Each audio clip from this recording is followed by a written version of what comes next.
do Antigo Testamento. Só passar para vocês então, repassando a cronologia. Então a gente começa a contar o Antigo Testamento a partir do ano 2000 a.C., porque o que vem antes disso é especulativo, ok? A gente não tem certeza. Se eu for chutar, e é um chute meu, Pedro, do que eu imagino que pode ter acontecido, eu chutaria que o mundo tem 3.000 anos antes, então 5.000 anos antes de Cristo, então estaríamos no ano 7022. É isso? Então, aí no céu vocês vão lá, o Pedro acertou? Não. Então eu chutaria uns 3.000 anos antes desse processo aqui, imaginando um pouquinho da cronologia bíblica que a gente vai ver daqui a pouquinho a partir dos personagens. Então, nós estamos falando dos... Olha que bonitinho ver aqui, né? Dá pra ver. Júnior, consegue enxergar, Júnior? Então tá bom, né? Então, a gente vai começar a contar a partir do ano 2000. Joga pra mim, sou eu, né, que mexo aqui? Desculpa. Qual que é o... Isso aqui não é... legal. Opa. Olha aqui, ó. Você viu? Falando da lei aqui, a Torá, né? Ela foi revelada. Ela foi revelada no período do Êxodo, mas ela se refere ao período dos patriarcas, do cativeiro e do Êxodo, ok? Só quero passar rápido a cronologia, nós já começamos a ver semana passada. Falando agora um pouquinho dos livros na divisão hebraica, dos livros chamados escritos. Então os escritos abrangem praticamente todo o período do Antigo Testamento. Dá uma olhadinha aqui, ó. O que os judeus tratam como escritos, nós temos Jó, que é do período dos patriarcas, temos Ruth, do período dos juízes, Salmos, Provérbios, Eclesiastes e Cantares, do período do Reino Unido, e com Crônicas, Lamentações, já no período Crônicas do período do Reino Unido e dividido, Lamentações de Daniel no período ou do cativeiro ou do retorno, e temos Esdras, Neemias e Ester, aqui também do período da reconstrução e do retorno, ok? Eu não quero passar esse slide aqui. E falando agora, profetas na divisão hebraica, ok? Não na divisão em português. Na divisão hebraica nós temos profetas a partir do período pós-exílico, o período da conquista, com Josué e Juízes. E depois nós vamos ter Samuel e Reis, esses são os chamados profetas anteriores. E vamos ter depois os chamados profetas posteriores, que vão de Obadias até Malaquias. E dá uma olhadinha aqui, eles vão pegar do reino dividido para frente. Por que isso é interessante? Observa o seguinte então, eu não tenho um slide com todos, até poderia ter, mas observa que existe mais revelação posterior ao período dos juízes. Por que isso? Por que Deus começa a falar mais aqui de Samuel para frente?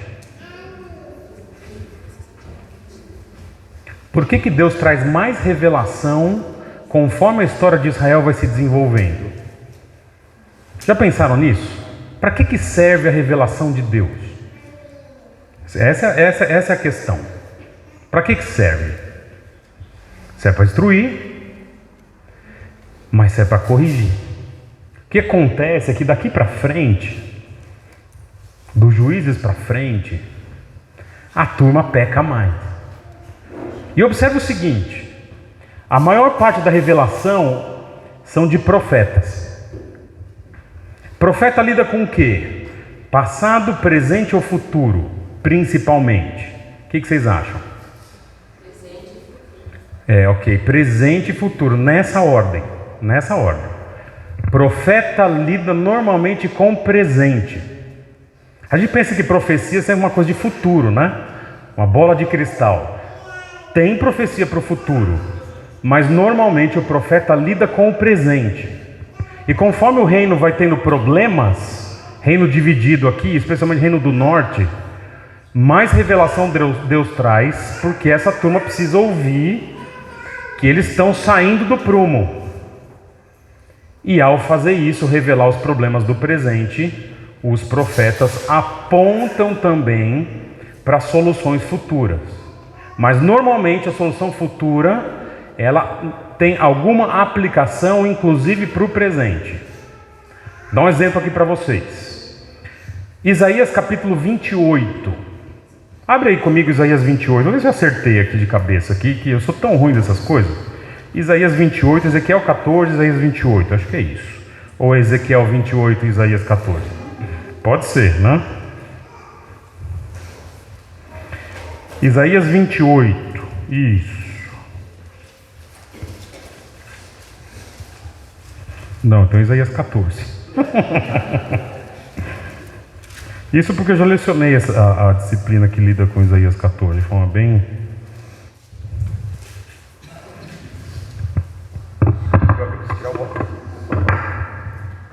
Ai. Só um segundinho, já pego para você. Então é Ezequiel 28 e Isaías 14. Então vê comigo Ezequiel 28, eu prefiro, que já estou com ele na mão aqui. Ezequiel 28. Lê para mim o título que está na sua Bíblia aí, Ezequiel 28. Profecia contra o rei de Tiro, ok? Eu vou ler para vocês a profecia contra o rei de Tiro. Dá uma olhadinha aqui. Veio a mim esta palavra do Senhor, filho do homem, diga ao governante de Tiro, região do Líbano. Assim diz o soberano, o Senhor: no orgulho do seu coração você diz, sou um Deus, e senta-me no trono de um Deus no coração dos mares. Mas você é um homem e não um Deus, embora se considere tão sábio quanto Deus. Você é mais sábio que Daniel? Não haverá segredo que seja oculto a você. Mediante sua sabedoria você granjeou riquezas, acumulou ouro, e por sua grande habilidade comercial aumentou riquezas. Por causa das suas riquezas seu coração ficou cada vez mais orgulhoso. E aí ele vai falar aqui, olha lá, por isso assim diz o Senhor soberano, porque você pensa que é sábio, tão sábio quanto Deus, trarei estrangeiros contra você, eles empunharão as espadas contra a sua beleza e sua sabedoria, e traspassarão o seu esplendor fulgurante. Eles os farão descer a cova, e você terá morte violenta no coração dos mares. Então dirá, eu sou um Deus, na presença daqueles que o matarem. Você será tão somente um homem e não um Deus, na mão daqueles que o abaterem. Você terá a morte dos incircuncisos, na mão dos estrangeiros. Está falando com quem aqui? Com quem? Com um rei. Agora olha comigo o versículo 12. Filho do homem, erga um lamento a respeito do rei de Tiro e diga-lhe, assim diz o soberano Senhor, você era o modelo da perfeição, cheio de sabedoria e de perfeita beleza. Você estava no Éden, no jardim de Deus. Ué, é sobre que essa profecia? Sobre quem? Ok. Sobre o rei de Tiro. Mas olha que interessante. A pergunta que eu tenho é: essa profecia é só sobre o rei de Tiro? Você estava no Éden, no jardim de Deus. Era modelo de perfeição, cheio de sabedoria e perfeita beleza. Versículo 14, você foi ungido como um querubim guardião. Olha que interessante. Muitas vezes, as profecias, ao lidar com o presente, elas vêm num combo. Sabe que combo, não é? Vem com brinde. E o brinde pode se referir ao passado e ao futuro. Qual que é o brinde que vem aqui, Júlio? O diabo. Você ganha um diabo assim. O brinde é que é uma profecia que lida possivelmente, provavelmente, com a queda de Satanás. Com certeza é sobre o rei de Tiro. Isso eu tenho certeza. Na teologia, entretanto, a gente estudando agora 2000 anos de teologia, a gente observa que gente das mais diversas linhas teológicas, crente de todo jeito, leu esse texto para se referir ao rei de Tiro, mas leu esse texto também para se referir ao diabo. Aí você fala, opa, deve vir um combo aí. Ok? Então a gente lida assim na teologia, com primeiro a aplicação imediata, normalmente profecia presente, mas a gente observa se ela tem algum outro tipo de aplicação. Então o problema aqui desses caras é o presente, é o que está acontecendo em Israel. Só que ao revelar coisas sobre o presente, eles acabaram revelando coisas sobre o futuro. Deixa eu dar um outro exemplo para vocês. Oséias capítulo 11, versículo 2 diz assim: do Egito chamei meu filho. Pergunta para vocês, Oséias está falando de quem? Do Egito chamei meu filho. Oséias está falando de quem? Quem saiu do Egito? Quem saiu? Quem saiu do Egito? O povo de Israel. O povo de Israel.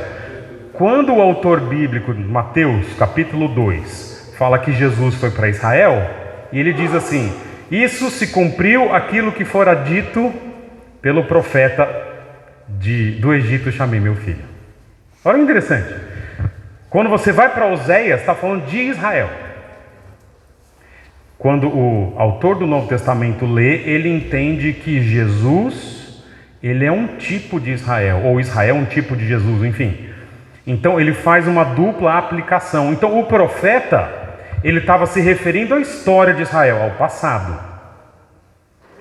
Mas o ponto é que ele não estava só se referindo ao passado. Também havia implicações futuras para quando Jesus é perseguido por Herodes e ele vai para o Egito e depois, por meio de sonhos, José é informado que ele já pode voltar. E aí vem essa... Entende? Então, aqui tem muita coisa que está acontecendo em Israel. E muita coisa que eles vão lidar no presente, mas com aplicações importantes ou para o passado ou para o futuro. Por isso que estudar os profetas do Antigo Testamento, cara, é um curso à parte, né? Nós vamos, assim que terminar o livro de Atos, nós vamos partir para o Antigo Testamento. Algum livro do Antigo Testamento, talvez da lei, ou talvez algum profeta. Vamos pensar, a gente vai pensar juntos aqui. Quando isso acontecer, daqui uns 2 anos, 2 anos, né? O André já riu, porque eu falei que Atos ia demorar 2 anos, já foram 2 anos, né? Enfim, estamos no capítulo 6 e Deus tem abençoado muito. Mas enfim, quando a gente for lidar com o próximo livro, provavelmente vai ser Antigo Testamento. Nós já lidamos com o livro do Antigo Testamento. Meu primeiro livro que eu preguei aqui na igreja, lá em 2008, doutora Daisy, foi o livro de Malaquias, ok? Só eu e a doutora Daisy estávamos aqui nessa igreja, e a Dani, só nós 3 aqui, e vocês eram meros bebês ainda, né?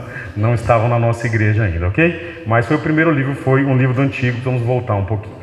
Legal, deixa eu seguir aqui então com vocês. Essa é um pouquinho, essa foi a cronologia aqui dos chamados profetas na divisão hebraica, ok? Agora eu quero conversar um pouquinho com vocês sobre... eu acho que a última parte, antes da gente começar a entrar nos períodos propriamente ditos, que é como que foi feito o registro das escrituras do Antigo Testamento no que diz respeito a gênero literário. E eu preciso falar algumas coisas para vocês. Antigamente, a gente falava assim: qual é o método de interpretação bíblica, o método bíblico de interpretação que a sua igreja adota? Antigamente a gente falava assim: a gente adota o método de interpretação literal, que significava o seguinte: a gente leva as palavras não no sentido figurado, a não ser que elas estejam no sentido figurado.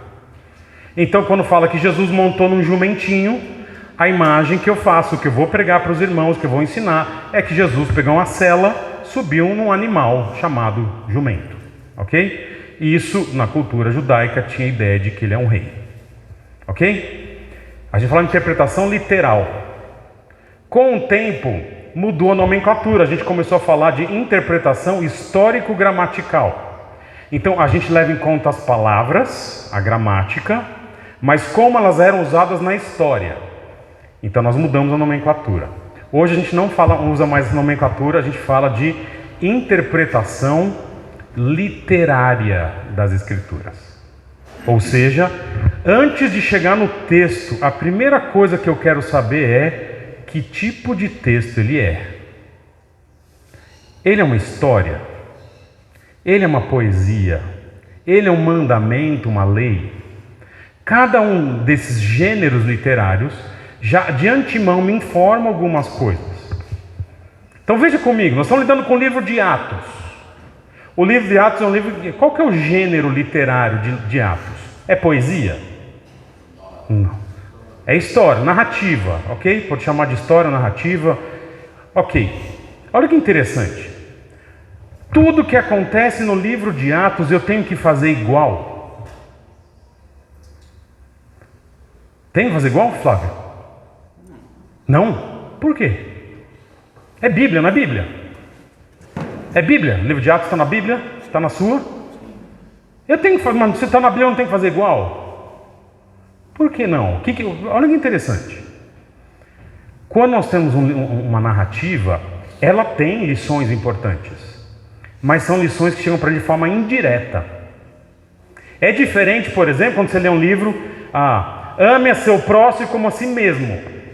É um texto que quer te dar um soco no estômago e faça isso agora. Mas uma narrativa, a gente tem que olhar, e eu acho que eu já falei para vocês, agora eu começo a dar aula, eu fico confundindo tudo, não sei para quem eu falei, para quem não falei, mas é o seguinte, quando você pega um texto, a gente tem duas abordagens possíveis, apenas duas. Um texto bíblico qualquer, ele vai nos ensinar ou uma dessas duas ou essas duas que eu vou falar para vocês. O texto bíblico vai ensinar, em primeiro lugar, ou algo sobre Deus, já falei? Algo que Deus é ou que Ele faz. É a primeira abordagem possível do texto. O que ele está revelando sobre Deus? Algo que Deus é ou que Deus faz. A segunda abordagem possível é, ele revela algo sobre o homem. O que o homem deve fazer ou o que não deve fazer. Ou as duas coisas, algo sobre Deus e sobre o homem nessa relação entre os dois. Mas é ou sobre Deus ou sobre o homem. É para isso que o texto bíblico existe. Então não tinha falado isso para vocês? Gente, estou ficando idoso mesmo, eu não sei onde que o que eu falei, para quem não falei, enfim. Eu tinha certeza, eles vão saber tudo. Então é interessante que a gente olhe o texto assim. Agora, narrativas, essas informações, elas são mais sutis. Elas são bem mais sutis. Nós estamos lidando com um homem chamado Estevão. O que eu aprendo desse camarada? Ok? O que eu aprendo dos inimigos de Estevão? Vai trazer algo sobre como é a humanidade ou como Deus age com os seus servos, alguma coisa assim. Ok? Agora pensa comigo. Nossa igreja não é pentecostal. Ok? Atos capítulo 2. Ok? Atos capítulo 2. Atos capítulo 2, o Espírito Santo desce na igreja, eles falam em outros idiomas, outras línguas. Para que esse texto existe? É para a gente reproduzir esse modelo? Olha que interessante. Os irmãos pentecostais vão entender que é uma narrativa com um propósito. Olha que interessante. É uma narrativa com um propósito de transformar a igreja. Nos detalhes. Nós entendemos que é uma narrativa com o propósito, em primeiro lugar, de informar a igreja, mas também de compreender a nossa identidade. Isso é levemente diferente, ok? Então os irmãos pentecostais, eles vão buscar a mesma experiência. Nós vamos, a partir da experiência dos apóstolos, compreender quem é a igreja.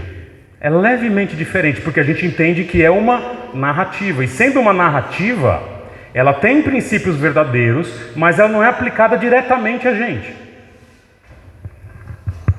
Então, compreender o gênero literário é fundamental. Quando você pega o gênero de Apocalipse, por exemplo, fala que o dragão, a besta que emerge do mar. Não é? Se a gente for pensar literalmente nesse texto, a gente fica pensando, cara, que bicho é esse? Mas quando a gente compreende que é um gênero literário do primeiro século, que muita gente escreveu nesse gênero, a gente entende que a grande parte do que está escrito ali é uma alegoria. Ok? Aí é mais fácil interpretar o texto. Então nós temos que conhecer muito bem os gêneros literários para poder interpretar o texto. Olha lá comigo, então o primeiro gênero é a narrativa. Joga para mim, eu tenho aqui, desculpa, Sérgio.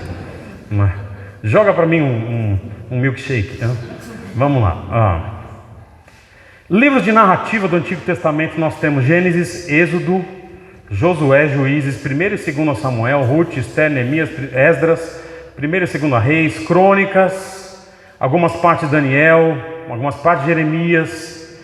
E, para ser sincero, em muitos números tem narrativa. A narrativa, ela corresponde a algo em torno de 40% do Antigo Testamento. As informações que eu estou trazendo aqui para vocês, a maioria veio do livro do Grant Osborne, A Espiral Hermenêutica, ok?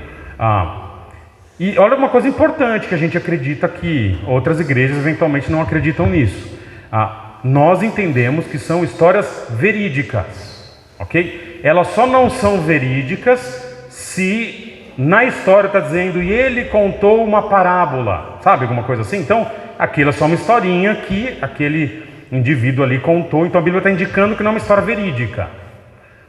Mas a gente acredita na historicidade do texto bíblico. Então Jonas ficou 3 dias e 3 noites no peixe. Ficou. Inclusive Jesus faz doutrina a partir disso. A gente acredita que o sol parou, sei lá, a terra parou, enfim, naquele episódio lá de Josué. A gente acredita que aquilo que aconteceu com Abraão, ele ia matar o filho. São histórias verídicas. A gente acredita que o Mar Vermelho abriu. A gente acredita, é real. E mais, algumas explicações para essas coisas que a gente ouve, elas não são adequadas. Já ouviram a história da senhorinha que falava assim, senhora de uma igreja bem simples, e ela falava assim, acreditava em tudo que a Bíblia diz, né? E chegou um menino, começou a estudar filosofia e tudo mais, e falou, e essa senhora sempre evangelizava esse menino e tal. E ele falou um dia para ela, a senhora sabe que tudo que a senhora está lendo é mentira, né? Tudo tem uma explicação. Ela falou, imagina, assim, a explicação é a mão de Deus, é um milagre de Deus. Ele falou, não, tudo tem uma explicação. Ela falou, então me explica Deus abrindo o Mar Vermelho. Aí ele falou, tá bom, eu vou pesquisar, vou trazer para a senhora. Ele foi lá e pesquisou.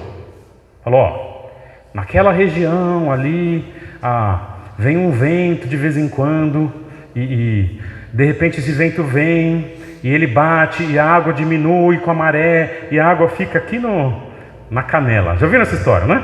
Já ouviu? Já ouviu, Glaucio? Ô louco! Essa piada é antiga, E aí, tá vendo? A senhora tem que entender que foi isso. Ele deu sorte ali, eles passaram e acharam que foi Deus. E é uma senhora mais penteca, né? Gosta da glória. Oh, glória, aquela coisa assim. Ele falou, mas eu estou falando para a senhora que não foi milagre, e a senhora está aí falando que dando glória a Deus, aquela.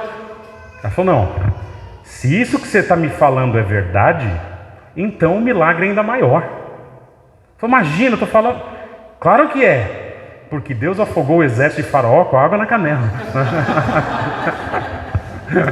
Então, a realidade é que Deus interveio num fenômeno natural, não através de um fenômeno natural, através de um fenômeno sobrenatural, ok? E a gente acredita que esses textos são reais, são verídicos, e quem acredita num Deus soberano está em paz. Deus pode criar um mundo em 6 dias, em 6 horas, o que Ele quiser fazer, Ele faz, ok? Falando das narrativas ainda, então, um ponto importante são episódios selecionados. Ok? A Bíblia não revela tudo o que aconteceu. A gente não sabe tudo o que aconteceu, não é? Mas são histórias com propósito teológico. Então o autor bíblico, normalmente muito inteligente, muito perspicaz, ele quer revelar algo sobre Deus ou sobre o homem. Aí ele faz uso de uma história para revelar isso. Então ele planeja, ele seleciona os fatos, ele enfatiza aquilo que tem que ser enfatizado para comprovar a tese que ele tem em cada história da Bíblia. E veja, e o significado final, ele é mais importante do que detalhes da história. Davi e Golias, todo mundo conhece a história de Davi e Golias, não é? Davi e Golias, qual é o significado de Davi ter pego 5 pedrinhas? Qual que é, Maurício? Qual é o sentido teológico de ter pego 5 pedrinhas? Resposta: nenhum. Ele só está contando uma história. Quem está narrando ali olhou, observou que ele pegou 5 pedrinhas. Isso dá a ideia de que ele sabe a história que está acontecendo. Mas o propósito da história não é esse. Não é falar com 5, não. O propósito da história é: Deus é soberano e é poderoso. E no esquema de 1 Samuel, em 1 Samuel capítulo 1, capítulo 2, traz ali a oração de Ana, que é o esquema do livro, diz que os fracos sobrepujam os fortes. E ele está mostrando que um camarada com um estilingue ganha de um guerreiro que é de 3 metros de altura. Ok? Então, a narrativa, então, os detalhes narrativos às vezes não são tão importantes, mas o significado, eles são verídicos, mas o significado da história é maior do que os detalhes. Aqui na igreja eu tenho orientado os professores de crianças a contarem histórias. Porque o que acontece é o seguinte: essas narrativas bíblicas, elas são a base para depois a gente atribuir o significado teológico delas mais para frente. Os professores já dão eventualmente o significado teológico. Olha, Davi matou Golias, isso mostra o poder de Deus. Legal. Mas é importante a criançada conhecer as histórias, porque mais para frente, quando a gente falar Deus é poderoso, ele tem um arcabouço de histórias, um estoque de histórias, a criança tem, o adolescente tem, a qual ele pode lembrar do poder de Deus. Ok? Então esse é o fundamento que a gente tem dado aqui para as crianças na área das narrativas, através de histórias, ok? Histórias bíblicas. E todo o texto, quem for fazer treinamento de homilética comigo já sabe, ou já vai saber, todo o texto tem uma pergunta que precisa ser respondida. E a pergunta é: por que este texto existe? De tanta coisa que aconteceu no mundo, de tanta coisa que Deus fez, João menciona que Jesus fez milagres que não podem ser contados. De todos os milagres que Jesus fez, porque o autor bíblico escolheu registrar este aqui e não outro. Aliás, tem milagre de Jesus que é registrado 4 vezes, e tem milagre de Jesus que nunca foi registrado. Então há um propósito. Todo pregador tem que responder a pergunta principal: é por que esse texto está na Bíblia? Por que ele existe? Por que Deus revelou este texto? Por que Deus revelou uma genealogia?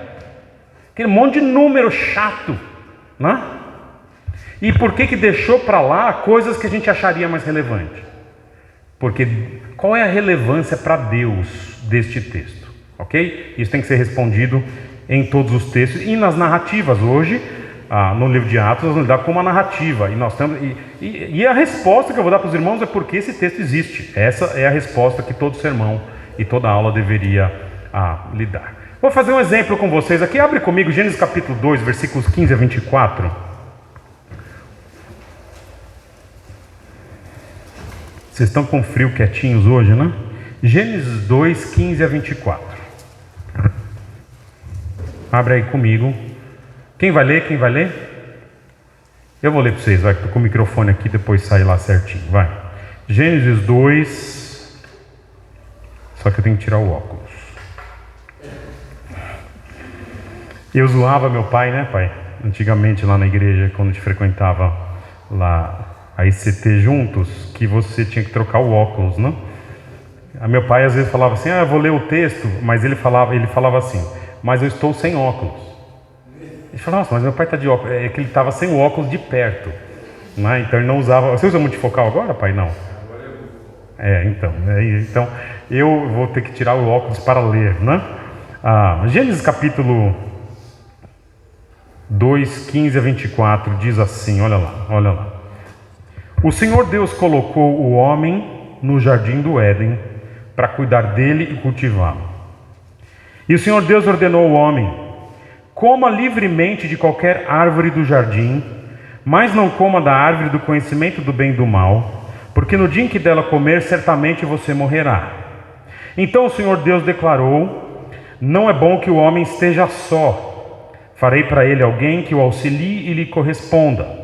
Depois que formou da terra todos os animais do campo e todas as aves dos céus, o Senhor Deus os trouxe ao homem para ver como este lhes chamaria. E o nome que o homem desse a cada ser vivo, esse seria o seu nome.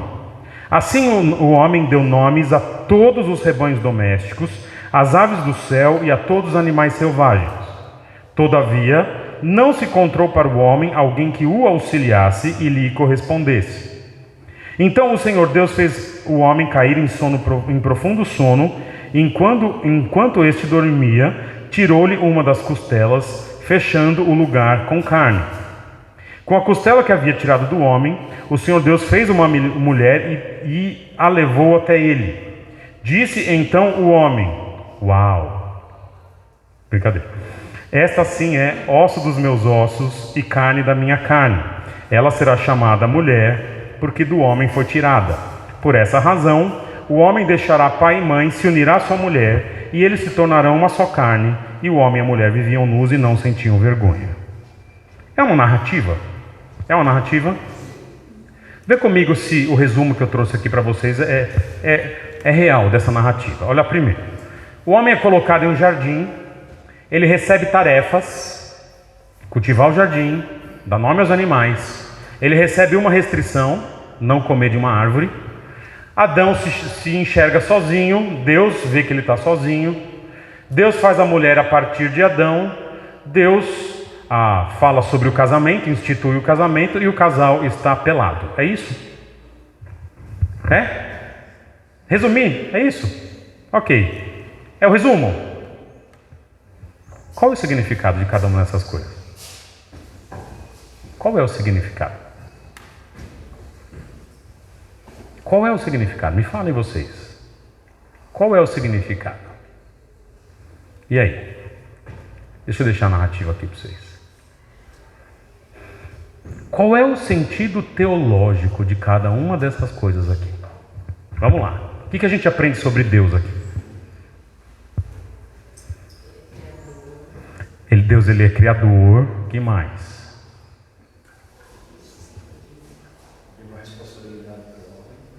Então, Deus atribui, ele tem uma hierarquia em relação ao homem, ele atribui ao homem responsabilidade. O que a gente aprende sobre a responsabilidade do homem? O que a gente aprende sobre trabalho aqui? Oi? Cuidar e cultivar. Esse trabalho acontece quando, Júlio? Antes da queda. Você achou que ia para o céu? Ficar em paz. O homem é criado num ambiente perfeito para trabalhar. Então, é possível que o trabalho constitua a essência humana. Interessante. O que mais? O que a gente aprende mais sobre as pessoas e o que Deus faz aqui? O que mais? Só isso? Os irmãos estão com frio, eu vou seguir aqui, olha lá. Eu resumi, e eu vou trazer para vocês cada item aqui. Mandato cultural. Teologia, especialmente teologia reformada, tem usado esse texto para entender que o ser humano tem uma responsabilidade com o ambiente em que ele está. Isso é chamado de mandato cultural. Então, se você está na sua casa, você tem uma responsabilidade com o ambiente em que você vive, de cultivar, de guardar, de produzir. Você tem o seu trabalho, você tem uma responsabilidade de fazer do seu trabalho, extrair o melhor que você pode. Isso é um mandato cultural que é tirado deste texto aqui. Mandato social. Na teologia reformada lida com o casamento e as relações sociais. Deus coloca responsabilidades, coloca hierarquia, coloca uma série de compromissos entre as pessoas, no caso aqui entre o casal. Uma auxiliadora que lhe corresponda. Ok? Isso é chamado de mandato social. Esse texto revela para a gente que o ser humano é criado não com maldade, mas com o potencial da maldade. Mas veja, o fato dele não ser criado com maldade ainda, indica que o mal não compõe a essência humana. Então é possível existir gente sem pecado. Já existiu? Dê 3 exemplos, por gentileza. Adão, Eva, Jesus. Obrigado. Vai haver uma humanidade plena, perfeita, sem pecado? Quando? Quando for feita a nova criação, novos céus e nova terra. Então, observa, pecado não compõe a essência humana. De onde que a gente tira? Desse texto aqui. A morte é resultado do pecado, certamente morrerás. O pecado produz morte. Isso é revelado aqui pra gente aqui. Pode pregar sobre isso. O casamento, ele representa uma união profunda entre homem e mulher. E mais, o casamento é uma obra divina, não é uma criação social. Mas a gente poderia tirar, Deus é um criador santo, ele cria tudo perfeito, diz que é muito bom, inclusive em Gênesis 1. E outra coisa importante é igualdade essencial entre homem e mulher. Ambos são feitos da mesma substância. Adão fala, carne da minha carne, ossos dos meus ossos. A essência é a mesma, humanidade perfeita. A gente vai lidar bastante com esse texto mais para frente. Mas observa que a narrativa, a gente faz doutrina com a narrativa. Mas a gente faz doutrina usando os princípios da narrativa. Ela existe, neste caso, por causa disso. Ok? Então, eu consigo fazer aplicações para o casamento? Consigo. Ok? Enfim, isso são as narrativas. Agora, revela tudo o que a gente sabe? Olha lá. Quanto tempo o casal ficou assim? Não fala. Como que era essa comunhão com Deus? Deus falava audivelmente, ia lá, e aí? Tudo bem? Pá, pá. Não? Como era o casamento de Jesus, né? Deus celebrou a cerimônia? E a pergunta mais importante é, e aí, Adão tinha umbigo? Tinha, Flávio? Não. Herege. Tinha? Por quê, Maurício? Falou que você não sabe nada.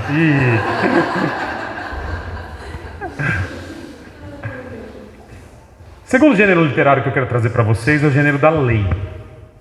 Eu quero lembrar para vocês que quando a lei é trazida para o povo de Israel, ela é trazida num contexto em que a maioria dos países, dos povos, tinha leis orais. Mas é um processo em que vários povos começam a ter leis escritas. E Israel está nesse contexto. A diferença é que a lei de Israel, ela é dada por Deus. Então, hoje todo país tem sua constituição. Pode ser até que um ditador esteja no país, mas tem uma constituição. Talvez a China não tenha, não sei, a Coreia do Norte. Mas normalmente o país tem constituição. Naquela época não. Então essa é a primeira constituição, digamos assim, dos tempos antigos, ou a que a gente tem mais informações, é quando a Bíblia revela a lei. O que compõe a lei? A lei, em primeiro lugar, ela traz instruções ritualísticas e cerimoniais. Quando você for matar um cordeiro, ele tem que ser assim, assim, assado. Quando você for fazer uma oferta de cereais, é assim, assim, assado. E aí você joga o sangue, asperge o sangue no sacerdote, ele pode ficar depois com um pedaço da perna, e o resto tem que ser queimado. Instruções rituais. A lei traz questões sociais, civis, criminais, judiciais. Quando for casar, tem que ser assim. Se alguém for divorciar, tem que ser assado. Se alguém matar alguém sem querer, você faz assim. Se matar por querer, você faz assado. Se alguém roubar, enfim, né? Se falar mal do pastor, né? E a lei traz questões espirituais também. Questões de como viver a vida com Deus, amando o próximo e amando a Deus.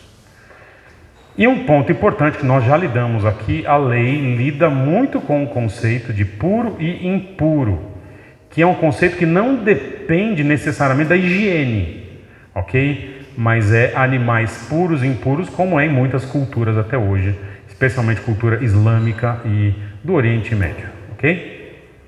Esse é o gênero da lei. Depois, na Bíblia, tem muita poesia, turma, olha lá. O livro de Salmos é um livro poético, livro de Cantares.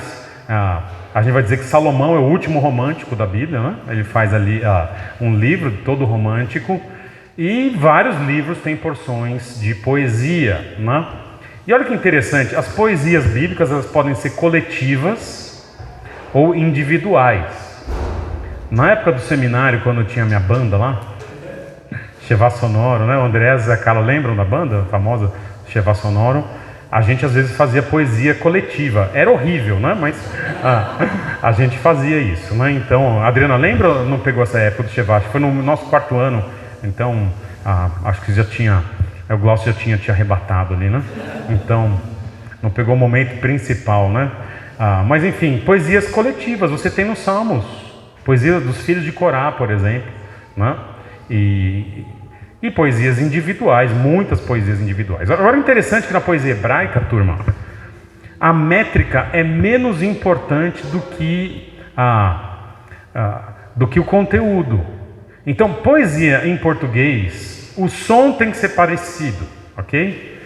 Então a gente fala, a batatinha quando nasce, não sei o que lá, se esparrama pelo chão, né? Não, é isso. E põe a mão no coração, ai que legal, que bonito, né? A mãe chora na apresentação, enfim. Na poesia hebraica é diferente. Para eles é mais bonito o paralelismo de ideias. Alguém está olhando, a poesia ela vai se aprofundando. Ele fala o seguinte, os seus olhos são cor de mel. Aquele negócio que está debaixo da sua testa, em cima do seu nariz, é da cor dos lírios do campo. A pessoa fala, né? Então ele diz a mesma coisa, mas acrescenta uma informação. Então ele vai cavocando mais fundo, vai dando uma enxadada a mais, né? Isso é poesia hebraica. Para nós, esse tipo de poesia é chata pra caramba, não é? Nossa, cheguei em Salmos na minha leitura bíblica. Um salmo ou outro a gente curte, mas você quer ver sangue, né? Isso não é essa a realidade. Quer narrativa, quer gente se matando, quer não sei o que. Quando chega nos Salmos, em Cantares, aquela coisa, nossa, aquela poesia, né, judaica antiga, né? Ser um biga como uma taça, enfim, é duro, né? Você fala, rapaz, né? Mas enfim, não? A tendência do segundo verbo na poesia hebraica é sempre acrescentar uma informação. Nesse livro que eu mencionei para vocês, do Grant Osborne, ele lida bastante com uma classificação de poesia antiga que a gente usava no seminário, e ele traz uma nova classificação dizendo que raramente existem paralelismos reais na poesia hebraica, normalmente são acréscimos de informações, ok? Isso é bem interessante. Falando de poesia, quais são os tipos de poesia? Olha lá. Atenção, vou ver se é um momento constrangedor aqui ou não. Cânticos de guerra. Olha a Dona Mag no terreno camuflada. Não, você não sabe essa, Maurício. Por gentileza, eu vou repetir, vamos lá. Eu vou falar, vamos lá. Cânticos de guerra, ok? Olha a Dona Mag no terreno camuflada.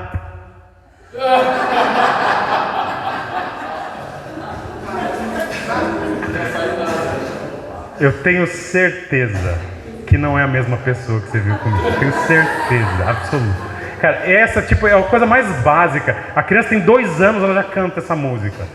Você sabe o restante. Pronta para ser. Repete comigo. Pronta. Repeat after me. Pronta. Essa, eu prometo, eu não fiz para te constranger. Não fiz. Então eu vou fazer, olha a Dona Mag no terreno camuflada, pronta para ser a qualquer hora empregada. Eu já não corro mais, só executo lanços. Rapaz, cobertas e abrigos, assim faço o meu avanço. Essas musiquinhas de guerra tem na Bíblia, não é? Essas o Maurício da Bíblia, o Maurício sabe, não é? É interessante como isso tem um papel para uma nação, para um guerreiro, não é? E tem coisas na Bíblia que são repetidas nesse contexto de guerra. Glaucio, cânticos de amor. Vou fazer leituras dos cânticos de amor na voz do Glaucio. Vamos fazer um canal, vai fazer sucesso, né? Alô, você é a minha amada.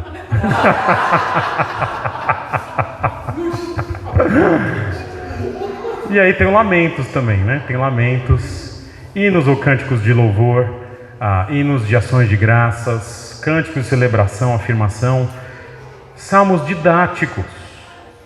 Era seu nome, Barnabé, natural de... Não estamos louvando Barnabé, nós estamos sendo didáticos aqui na igreja, para os irmãos lembrarem do que foi pregado naquele domingo. E os salmos eventualmente fazem isso. Você quer lembrar de uma festa, de algo que Deus fez no passado, eles colocaram em forma de poesia. E o famoso salmo imprecatório. Salmo imprecatório é muito interessante. É um texto fofo. Senhor, que morram todos os meus inimigos, né?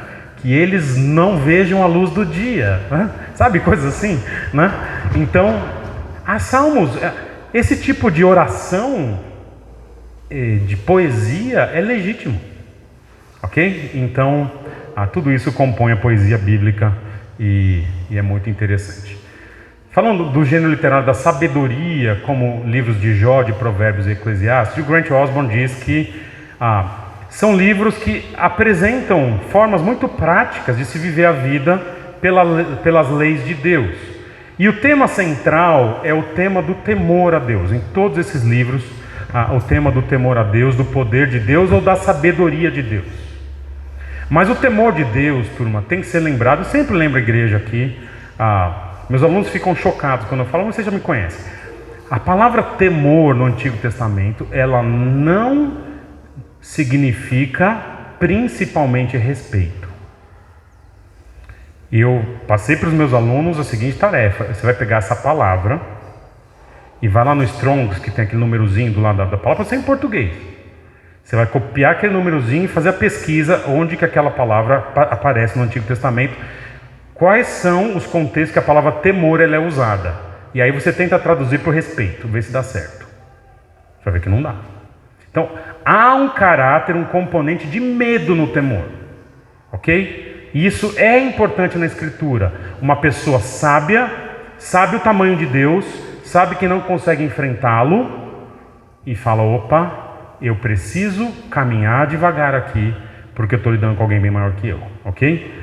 Isso é o tema central dos livros de sabedoria. Então, esses livros são normalmente práticos e lidam com as consequências de se depender de Deus. E eles usam um tipo de autoridade indireta. Deixa eu falar uma coisa importante para vocês. O livro de Provérbios, ele é obrigatório? Tipo, se alguém não disciplinar seu filho com a vara, ele vai ser expulso da igreja? Claro que não. O livro de Provérbios, no capítulo 1, ele diz o seguinte: a sabedoria, retratado como uma moça, ela grita nas praças, ela sobe no muro e ela grita, ouçam a minha voz. Se vocês ouvirem a minha voz, ela dá um monte de benefício. E ela diz assim, no entanto, se vocês não ouvirem minha voz, eu rirei da sua desgraça. Fofo, né? Mas o que ela está dizendo? Você faz o que você quer. Eu estou dando um caminho de sabedoria. Não quer? Não tem problema. Não é você assume as consequências. Esse é o ponto.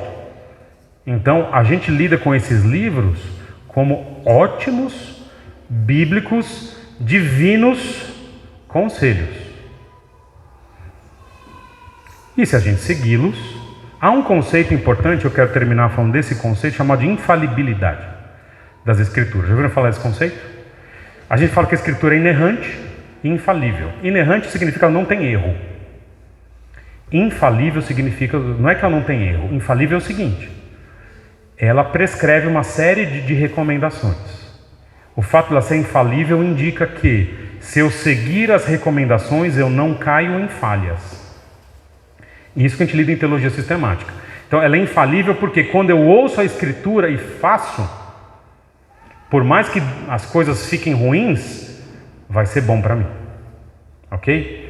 Então é isso que esses livros também vão trazer para a gente aqui. Só para fazer, tem Provérbios, Ditados, Enigmas, algumas administrações, alegorias, hinos e bem-aventuranças, que é um tipo também muito comum de se usar sabedoria, tá bom? Onomástico, eu preciso ver o que é. Profecia a gente vê na semana que vem. Alguém tem alguma dúvida, pergunta, sugestão, reclamação? Ok. Bom intervalo para vocês, nos vemos daqui a pouquinho. Valeu.